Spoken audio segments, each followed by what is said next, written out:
Assalamualaikum warahmatullahi wabarakatuh. Perkenalkan, saya Dr. Eko Sulistiono MPD, dosen tetap Program Studi Pendidikan Masyarakat, Fakultas Ilmu Pendidikan, Universitas Pendidikan Indonesia. Pada kesempatan kali ini, saya akan menyampaikan terkait dengan mata kuliah yang saya ampu, yang sesuai dengan bidang keilmuan saya, yaitu mata kuliah Inovasi Sosial. Saya bertanggung jawab mengampu mata kuliah Inovasi Sosial untuk mahasiswa semester 4 dengan kode mata kuliah LS268 dengan bobot 3 SKS.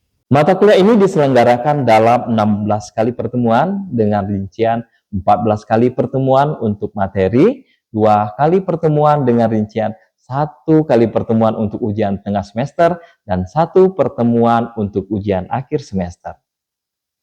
Mata kuliah ini bertujuan untuk membekali mahasiswa dengan pengetahuan dan keterampilan bagaimana mereka dapat merancang, dapat melaksanakan, serta melakukan sebuah evaluasi inovasi sosial secara strategis.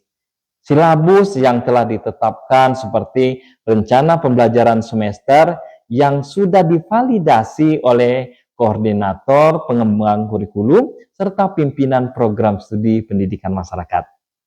Adapun capaian pembelajaran lulusan atau CPL yang dibidik dalam mata kuliah ini, yaitu mahasiswa mampu melakukan sebuah identifikasi terkait dengan kebutuhan sosial.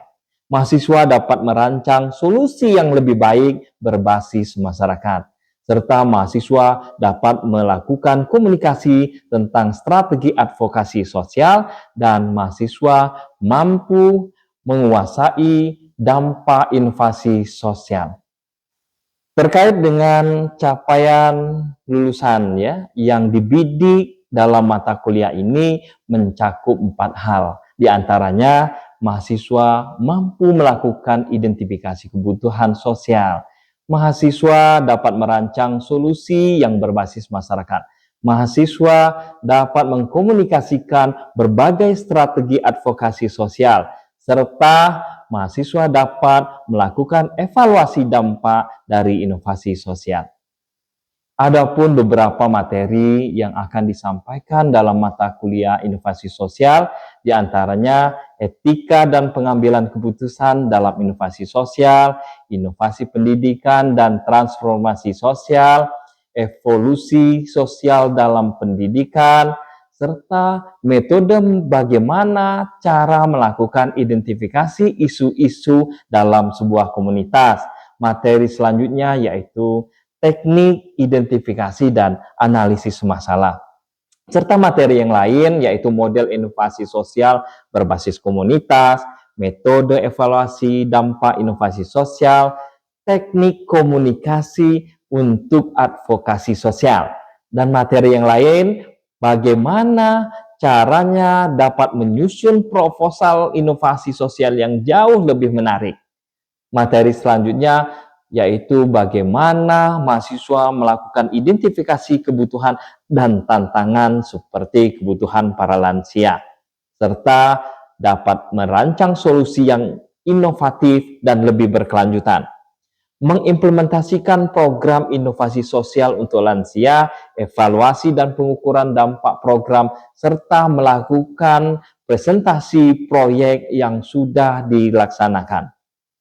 Oleh karena itu, pada mata kuliah ini, adapun metode yang digunakan yaitu metode blended learning, di mana perkuliahan dapat dilakukan secara tatap muka yang lebih interaktif, baik offline maupun perkuliahan yang dilaksanakan secara virtual. Adanya diskusi-diskusi kecil dalam breakout group dan presentasi proyek sebuah inovasi, serta melakukan sebuah simulasi advokasi dan role play. Semua ini merupakan komunikasi dua arah baik antar mahasiswa maupun mahasiswa dan dosen.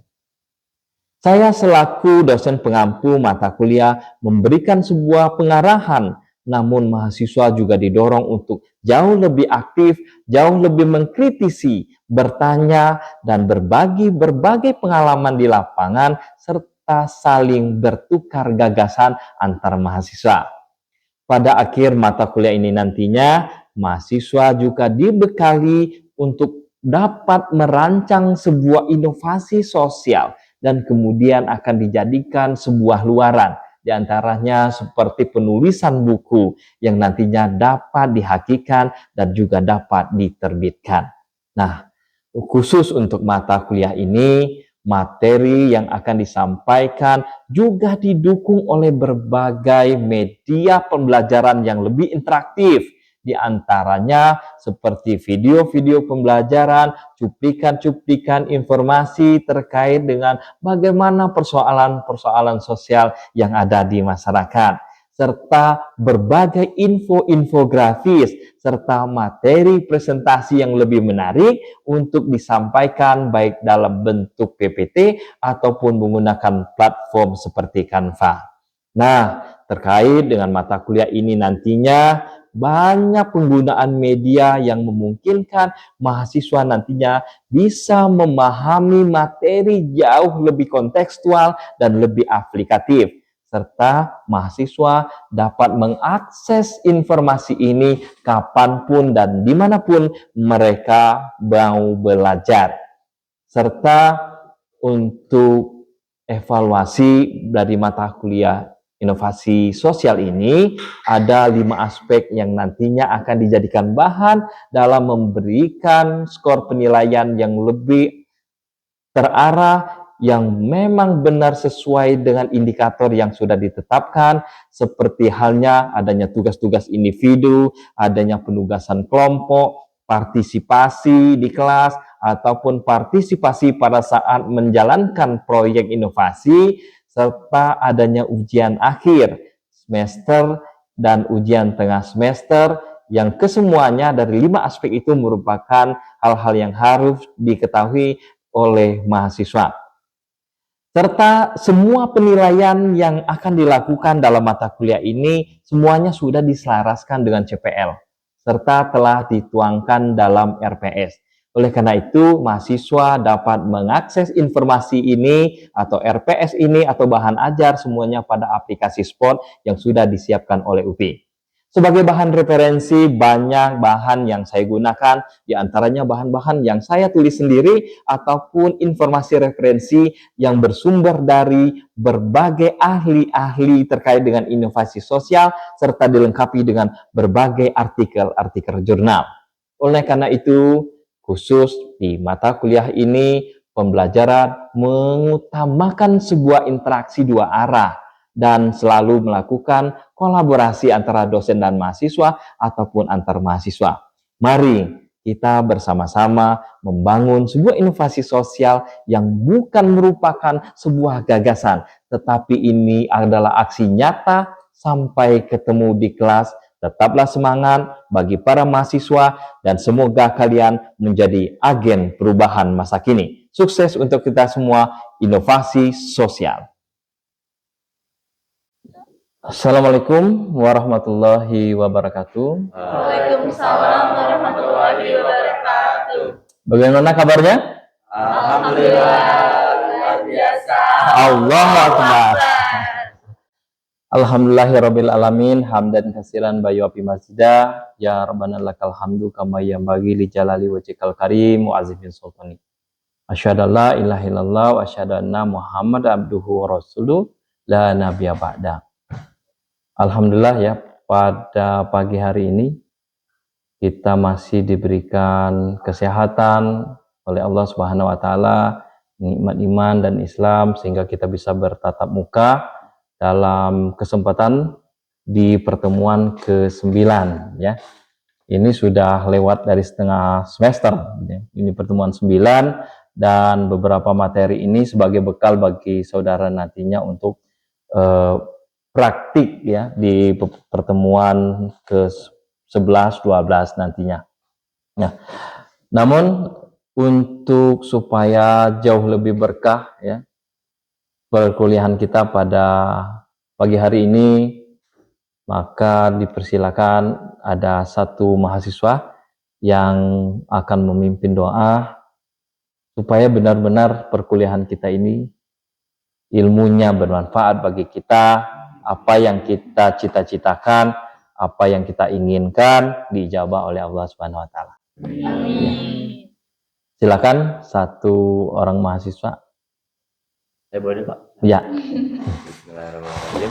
Untuk teman-teman semua, alangkah baiknya sebelum kita memulai pelajaran pada hari ini, berdoa menurut agama dan kepercayaan masing-masing. Berdoa dimulai.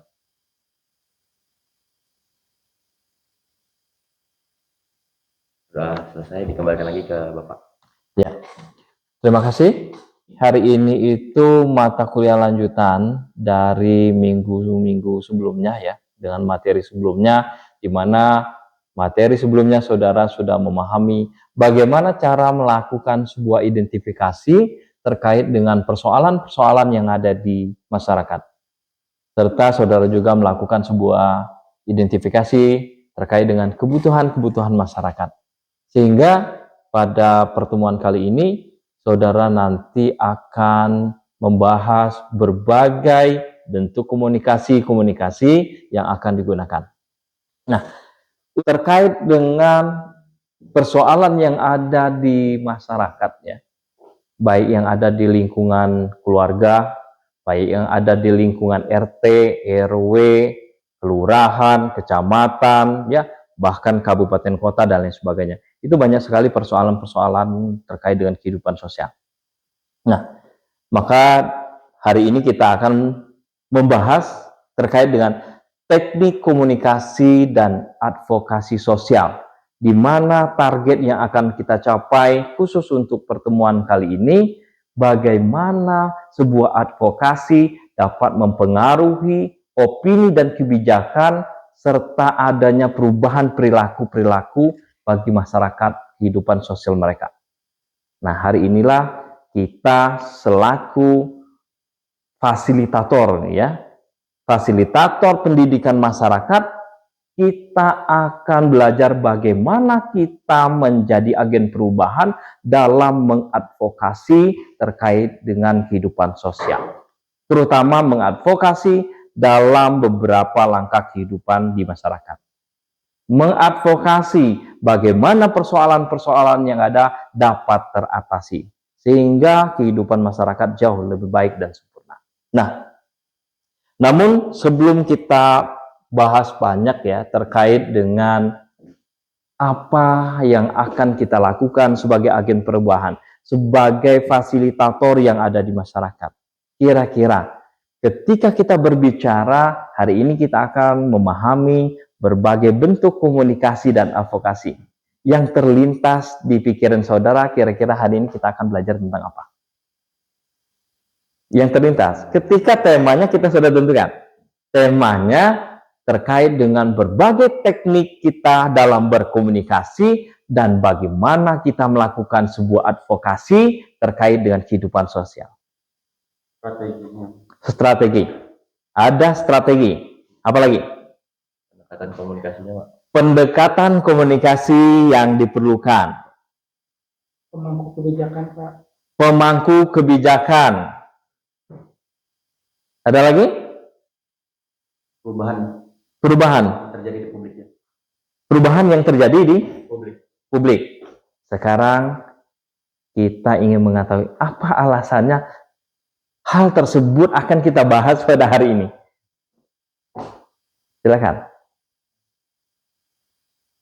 Apa alasan? Kira-kira alasan bagi kita kalau materi terkait dengan berbagai strategi komunikasi, misalnya gitu. Oh, harus belajar tentang ini, tentang ini. Apa alasan tersendiri? Kita akan mempelajari tentang itu. Ada? Perwakilan satu. Bagus? Pemahaman saya untuk alasannya sendiri. Iya. Ini untuk memastikan juga sih Pak, untuk bahwasannya setiap kebijakan yang akan dibuat itu akan ada strategi keterlibatan antara stakeholdernya gitu.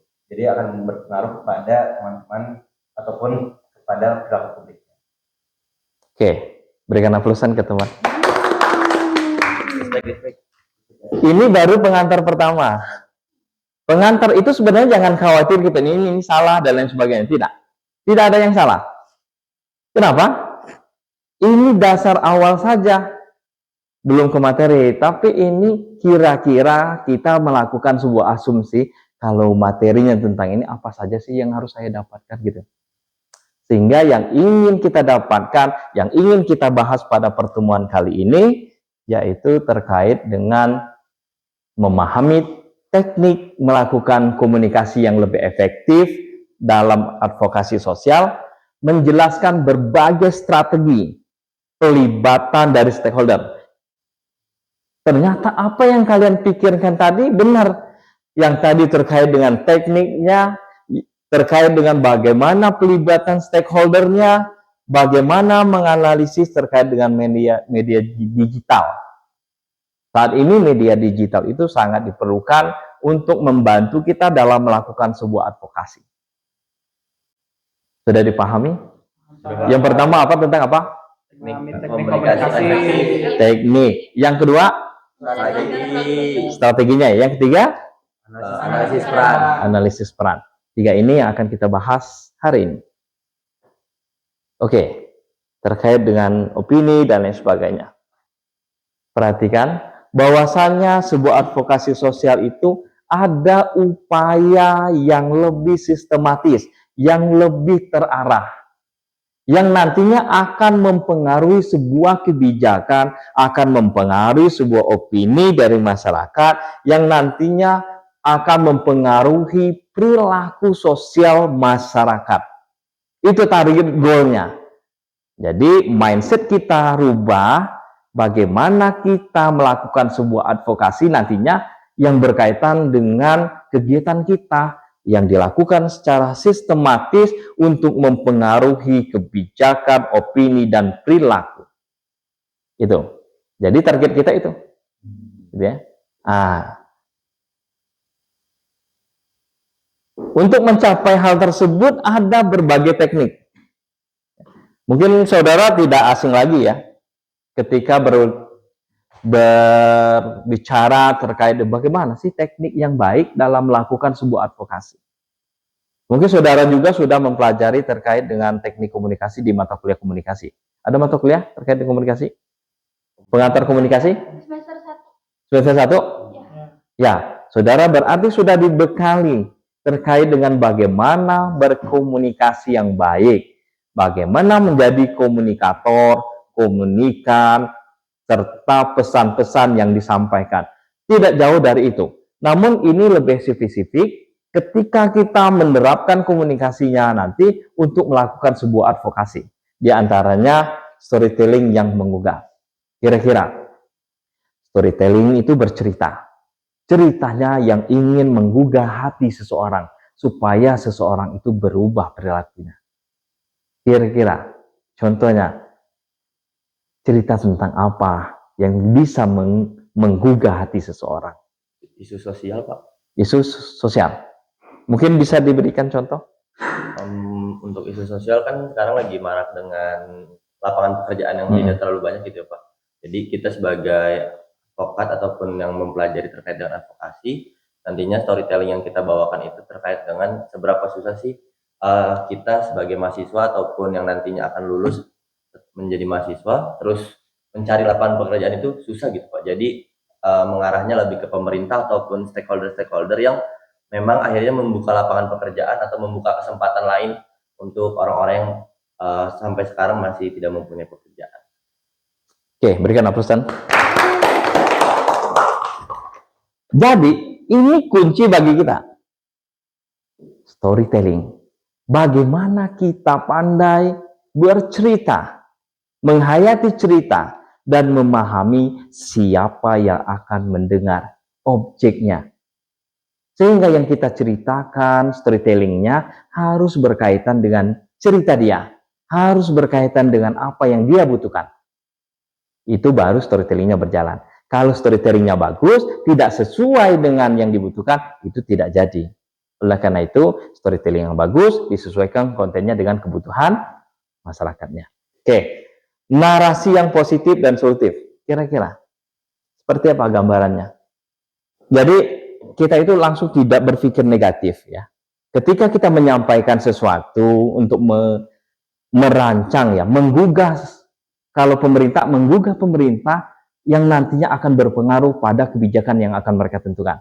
Kalau mereka sudah merasa nggak enak gitu ya, tersudutkan sama kita, ya sepertinya dia juga akan tidak aware gitu ya terkait dengan masukan-masukan yang akan kita berikan. Luar biasa ya temannya. Langsung berpikir positif yang luar biasa. Yang ketiga, visualisasi dan data storytelling. Ketika kita ingin menyampaikan sesuatu, isi komunikasi kita harus jelas datanya. Jangan sampai yang kita ceritakan tidak berbasis data. Nah, gitu ya, luar biasa. Komunikasi dua arah. Ada gambarannya? Ada? Jadi kalau komunikasi dua arah itu kita harus ada lawannya gitu Pak. Jadi dua arah, nggak satu arah. Karena kalau satu arah komunikasinya tidak tersampaikan, tapi kalau dengan dua arah komunikasi yang dijalin itu akan tersampaikan. Gitu. Oke, ada hubungan timbal balik, chemistry, cerita nyambung dan sebagainya. Itu dibutuhkan dua arah, gitu ya. Kalau sudah dua arah sudah terjalin, berarti terjalin komunikasi yang efektif. Yang terakhir terkait dengan pesan yang disesuaikan. Ya.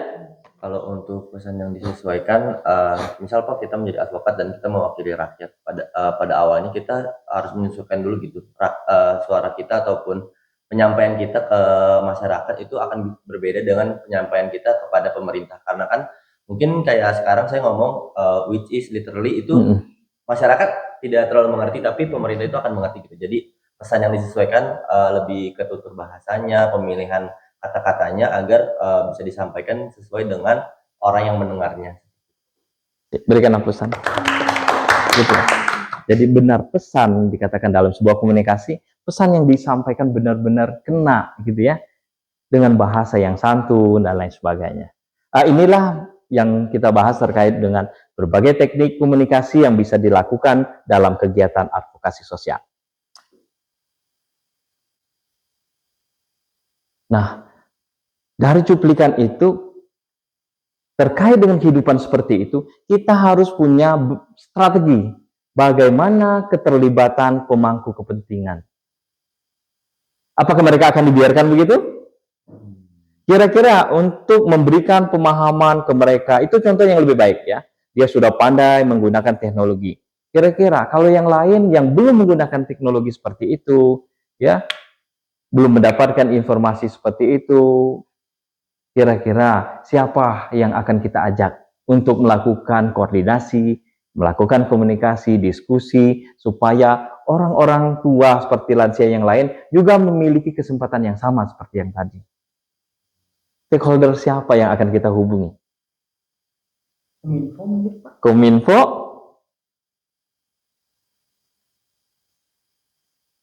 Ada lagi? Ada Kominfo. Pemimpin daerah juga. Pemimpin daerah itu mulai dari desa, kelurahan ya dan lain sebagainya.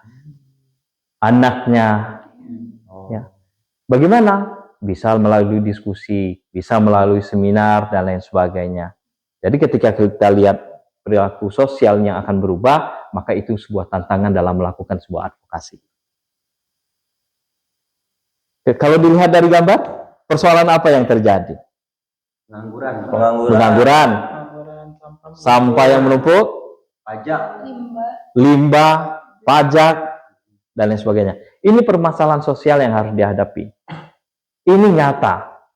Namun langkah yang perlu kita garap terkait dengan bagaimana melakukan sebuah advokasi tak lepas dari peran media. Kita tahu gambar yang tadi lokasinya bukan di Bandung, di tempat yang lain.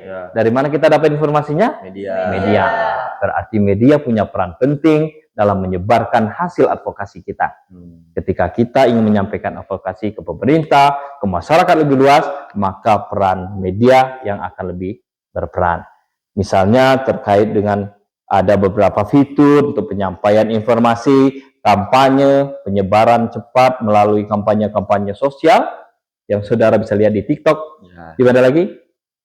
Instagram, Twitter, dan lain sebagainya. YouTube, dan webinar-webinar yang sering terjadi. Kira-kira siapa yang bisa menyimpulkan dari kegiatan kita? Hmm.